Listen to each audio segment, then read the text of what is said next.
Hi friends, இன்றைக்கி வாழைப்பூ வடை தான் செய்ய போகிறேன். வாழைப்பூ எடுத்திருக்கேன். வாழைப்பூவில் பார்த்திங்கன்னா நடுமத்தில் இருக்கிற நரம்பு பகுதியும் சின்னதாக மடல் மாதிரி வெள்ளையாக ஒரு பகுதி இருக்கும், அதையும் எடுத்துடணும். இது ரெண்டுத்தையும் எடுத்துகிட்டு எல்லா பூவையும் அந்த மாதிரியே க்ளீன் பண்ணி எடுத்துக்கலாம். நல்லா வாஷ் பண்ணிவிட்டு உப்பு தண்ணியில் பொடி பொடியாக கட் பண்ணி போட்டுக்கலாம்.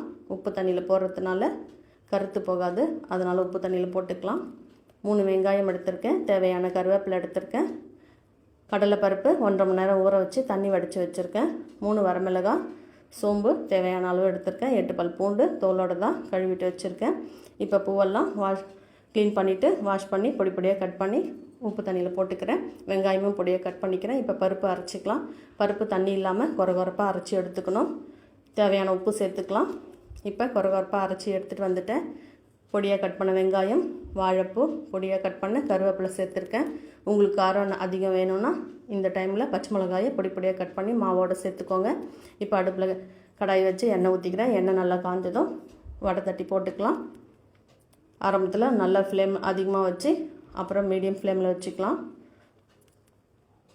அப்போ தான் உள்ளேயும் நல்லா வெந்து மொறுமொறுன்னு நல்லாயிருக்கும். இப்போ வடையை 2 பக்கமும் திருப்பி போட்டு செவக்க எடுத்துக்கலாம். இப்போ ரெடி ஆகிடுச்சு. எவ்வளோ மொறுமொறுன்னு இருக்குது பாருங்கள். எல்லா ரைஸுக்கும் நல்லாயிருக்கும். வெரைட்டி ரைஸ், சாம்பார், ரசம் எல்லாத்துக்குமே நல்லாயிருக்கும். ஈவினிங்கில் செஞ்சு சாப்பிட அவ்வளோ சூப்பராக இருக்கும். பாருங்கள், நல்லா மொறுமொறுன்னு கிறிஸ்பியாக உள்ள சாஃப்டாக இருக்குது. இந்த வீடியோ பிடிச்சிருந்தா லைக் பண்ணுங்கள், சப்ஸ்கிரைப் பண்ணுங்கள். தேங்க்யூ.